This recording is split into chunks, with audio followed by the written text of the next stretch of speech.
Why did Donald Trump win the 2024 election? And what can Democrats do better in 2026 and 2028? Let's find out. Welcome to Speak Freely, a space for honest voices, deep conversations, and open minds. Speak freely. We're listening.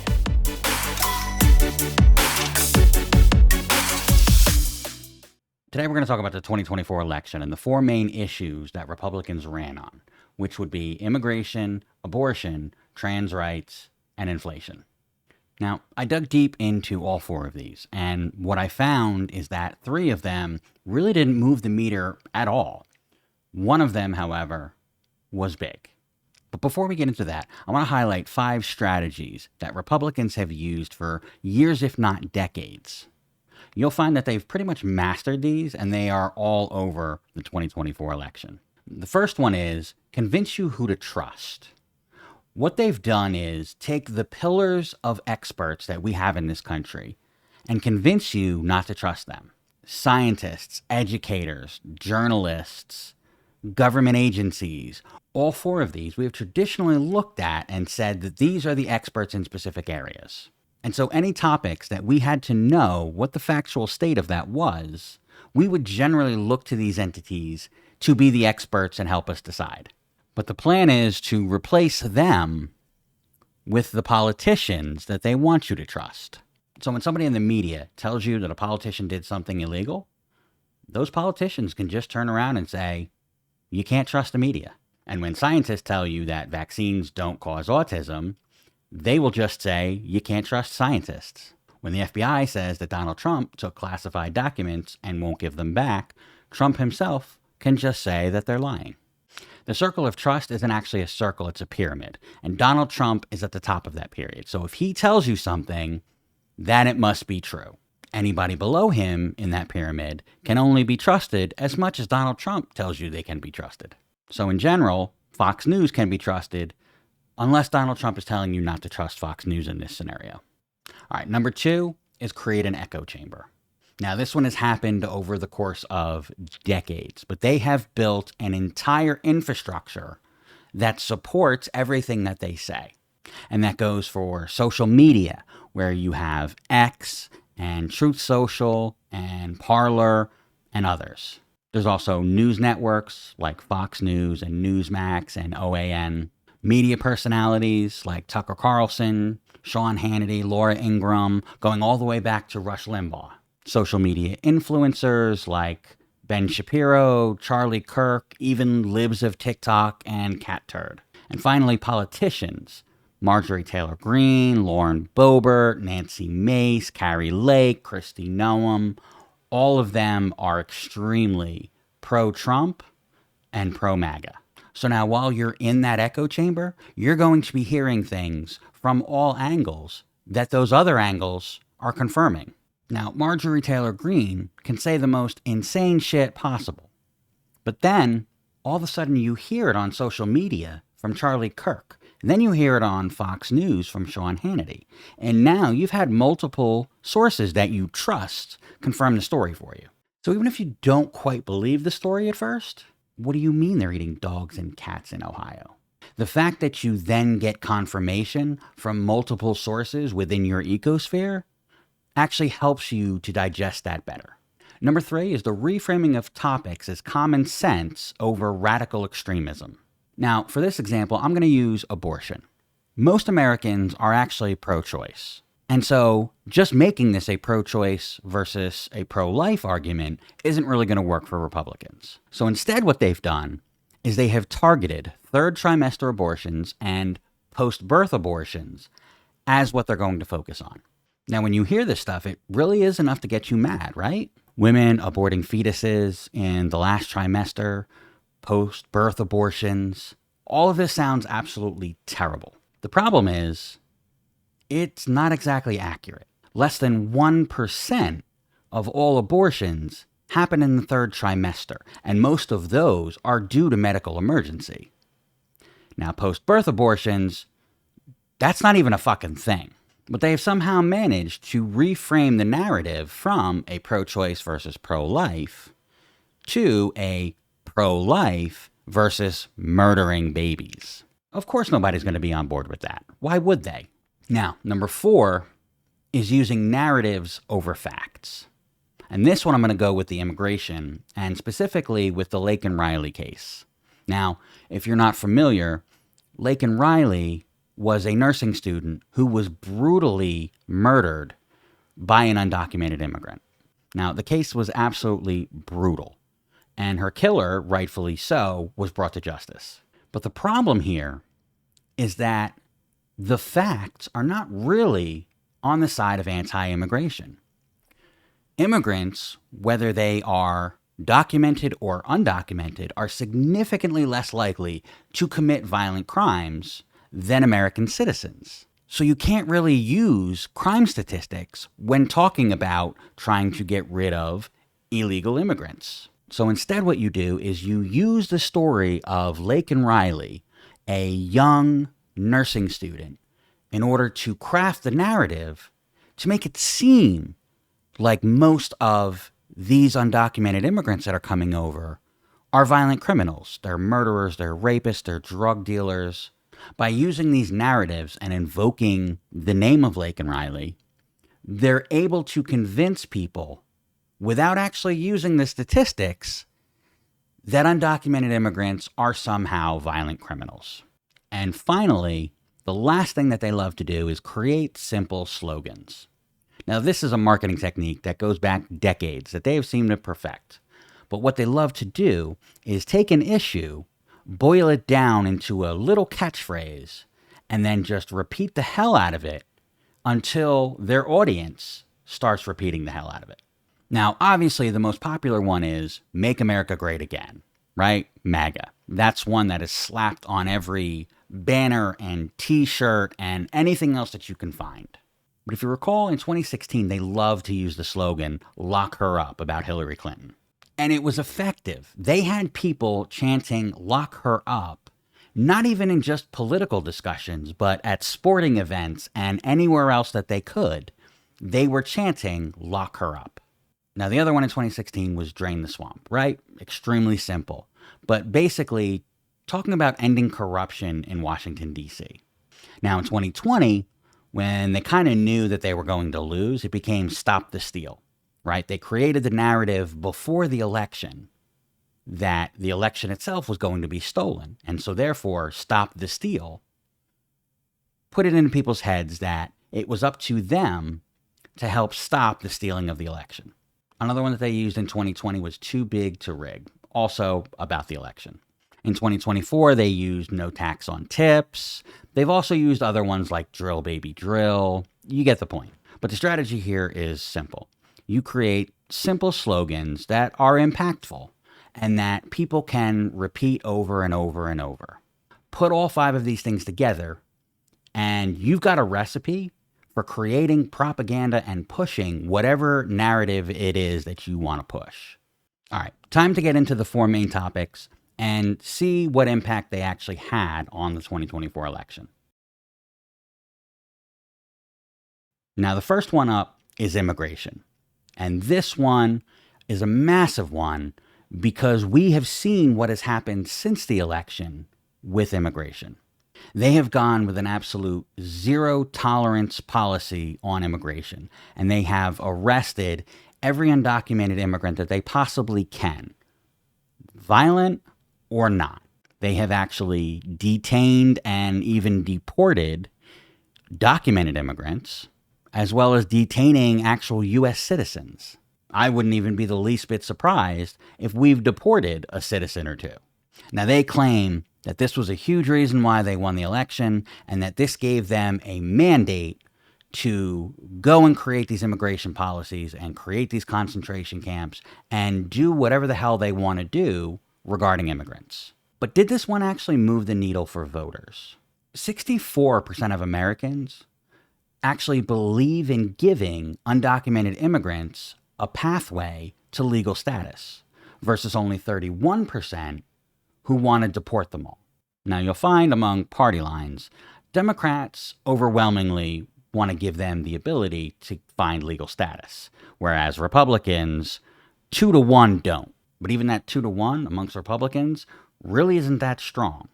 And independents, well, They're 3-1 in favor of giving them a shot at legal status. So while Donald Trump and MAGA claimed that immigration was one of the big factors as to why they won the 2024 election and gave them a mandate to implement many of the immigration policies that they have, that doesn't really hold up.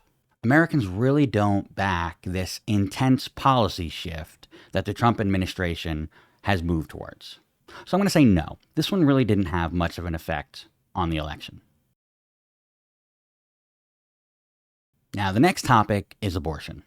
And we know this one's a big one. It took them over 50 years, but Republicans finally got Roe v. Wade overturned. Was that due to an overwhelming support of the American people? Absolutely not. It was due to Donald Trump being able to get 3 conservative judges into the Supreme Court in his first term. But again, crafting the narrative of third trimester abortions and post-birth abortions gave Republicans the sense that the American people were behind them, and this was something that really helped propel them in the 2024 election. However, when you look at where Americans land on this topic, you'll find that it doesn't exactly match up. 63% of Americans believe that abortion should be legal in all or most cases, versus only 36% who believe that it should be illegal in all or most cases. Now, that's a couple percentage points away from being 2-1 for pro-choice. And while Democrats are overwhelmingly pro-choice, you'd be surprised that 41% of Republicans are also pro-choice. So did American voters fall for the rhetoric that Democrats are pushing to be able to have abortions at any time, including after a baby's been born? Maybe. But did that actually move the needle? No. All signs say it did not. Even in 2025, Americans are squarely pro-choice. Now, next up is trans rights. This one has to be the one that swung the election, right? I mean, when you talk about certain topics like what bathroom they go to, whether or not trans women can play women's sports, whether or not these things can be talked about in schools, the American public is pretty squarely against that. Regarding sports, 66% of Americans believe that you should play the sport based on the sex that you were assigned at birth, versus only 15% that say you can play the sport based on whatever gender you feel you are. Now, the bathroom discussion is almost 2-1 in favor of using the bathroom of the gender that you were assigned at birth and not the gender that you identify as. Even teaching gender ideology in school. 47% say that should be illegal versus only 34% that say, yeah, it should be taught in schools. 53% to 22% believe that insurance companies should not cover gender transitions. So you start putting all of these together and you say, oh, okay, well, America is very anti-trans, and you're not exactly wrong. However, when it comes to protecting trans people from discrimination in housing, in work, in school, Americans are overwhelmingly in favor of helping trans people. 56% of Americans believe that they should have the same rights and protections, versus only 16% that say that they shouldn't. Now, America seems very anti-trans in allowing them to do just about anything throughout society.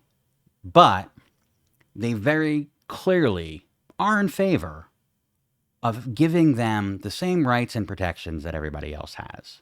Now, I also want to highlight the fact that the GOP used to be very LGBTQ in general, but the shifting of the American landscape regarding generally gays and lesbians has changed so much that that's no longer a popular policy. Make no mistake, they are coming for gay marriage. After Roe v. Wade got repealed, multiple Supreme Court justices have said that they are coming for Obergefell, which is the ruling that allowed gay marriage. So Republicans don't give a fuck. They are coming for every letter in the LGBTQ community. But that's not exactly popular policy, is it? So instead of trying to go for the entire thing, they focused on trans people. But now, even with the strategy of just focusing on the T in the LGBTQ, did this move the needle in the 2024 election? And yet again, all signs point to no. I'm sure there were definitely some voters out there who were maybe on the fence and decided that trans women in women's sports was a line that they wouldn't cross, and that got them to vote for Trump and other Republicans. But for the most part, it didn't. Americans are set where they're already set on the trans community. This was not a topic that really swung it from Democrats to Republicans. So, sorry, trans haters, you're going to have to find something else to focus on. So the final topic that we're going to discuss is inflation. Did inflation move the needle in the 2024 election? A CBS exit poll after the election showed that 75% of voters reported that inflation caused them moderate to severe hardship. 75%. Most Americans don't consume politics every single day. They have jobs and families and hobbies and friends. People are not tied into economics or politics, period. And in general, Americans are pretty progressive when it comes to most things. But when there are issues that are directly affecting them, they've shown that that's going to be more important than supporting other people. So while most Americans are actually pro-immigrant, and while most Americans are pro-life, and while maybe most Americans aren't pro-trans, they at least understand that these people should have the same rights and protections. They're willing to do all of this. They're willing to go to the voting booth and select the candidates that are the most progressive and that are going to help the most amount of people. But when there's something that is directly affecting those voters, suddenly they're not so generous. What Americans have seen in the last few years is inflation go through the roof, as high as 9.1% in 2022. Was this the fault of Joe Biden? Absolutely not. This was due to COVID. We know this because the rest of the world experienced it as well. But if you're not tied into politics, you don't really know that. So when your cost of living and your groceries are increasing significantly, but your paycheck isn't, that's a problem. Americans really felt the inflation crunch. And when they looked at the political spectrum, you had the Democrats who offered a 950-page solution to the problem. But Republicans didn't exactly give them a detailed solution. They gave someone to blame and someone else that they said could fix it. They didn't want to hear all of the policies that were going to be implemented to try to help out. They looked at Donald Trump and he said, Joe Biden is responsible for this and I'm the only one that can fix it. Now, when you're an American voter and you look at these two and you're not really tied into what the actual causes and potential solutions are, you're going to vote for the guy that's saying the other guy is who to blame and I can fix it. So, did inflation move the needle in the 2024 election? Absolutely.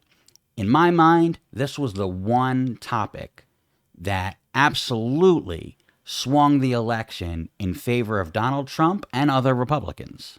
Remember, it wasn't just Donald Trump that won. They were able to maintain the House and the Senate as well. Turns out, when Americans are in a financial crunch, they're not as progressive as they usually are.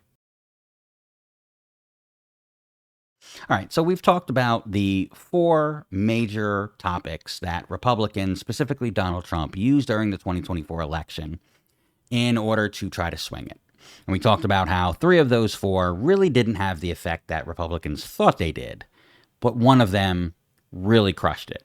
What can Democrats do different in 2026 and 2028? The first thing that they can do is get new fucking leadership. I'm sorry, but Nancy Pelosi and Chuck Schumer and Hakeem Jeffries, they're losers. If the Democrats ever want to win anything ever again, you have to get rid of this leadership and you have to bring in new, fresh blood. I'm sure Nancy Pelosi and Chuck Schumer 30 years ago were effective leaders and lawmakers. But today, they absolutely are not. They're dinosaurs. Meanwhile, Hakeem Jeffries, his problem isn't age. I don't know what the hell his problem is, but he's one of the absolute worst leaders I've ever seen do anything. Democrats, find yourself some new leadership, people who are both competent and exciting. When Donald Trump stepped on the scene in 2016, Republicans hated him.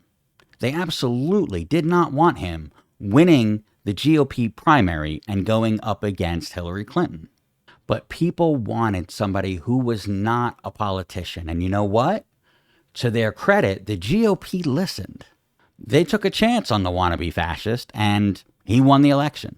Meanwhile, Democrats did everything that they possibly could to hold off Bernie Sanders so that they could hand the nomination to Hillary Clinton. Now, I'm not saying that Bernie Sanders definitely would have beaten Donald Trump in 2016, but I'm saying he wouldn't have done worse than Hillary Clinton. People don't like politicians. People particularly don't like lifelong politicians. They want new, fresh ideas. They want people that they believe are outside of the establishment. The whole concept of the deep state and the swamp, not really real, but still real enough in Americans' minds that they vote that way. The Democrats have so many exciting candidates that they could look to. Pete Buttigieg, AOC, Jasmine Crockett. Hell, what we're seeing with Zoran Momdanovic in New York City and Omar Fateh in Minneapolis is showing that people are excited about these new, fresh candidates. And yet the DNC keeps throwing out their retreads and anybody that they can find who's as centrist as possible. Clearly, your strategy isn't working. 2 of your last 3 candidates lost. And the only one that did win probably ran on the fact that Donald Trump's first term was a disaster and he was connected to Barack Obama. So you guys need to change it up real quick before we become a fully fascist state. Do everybody a favor and take a fucking chance. Because right now, it's just a 2-party system, so we don't have anyone else to vote for. These next 2 elections in 2026 and 2028 are going to be the most consequential of any of our lifetime. And Republicans have shown that they are willing to do and say anything that they possibly can.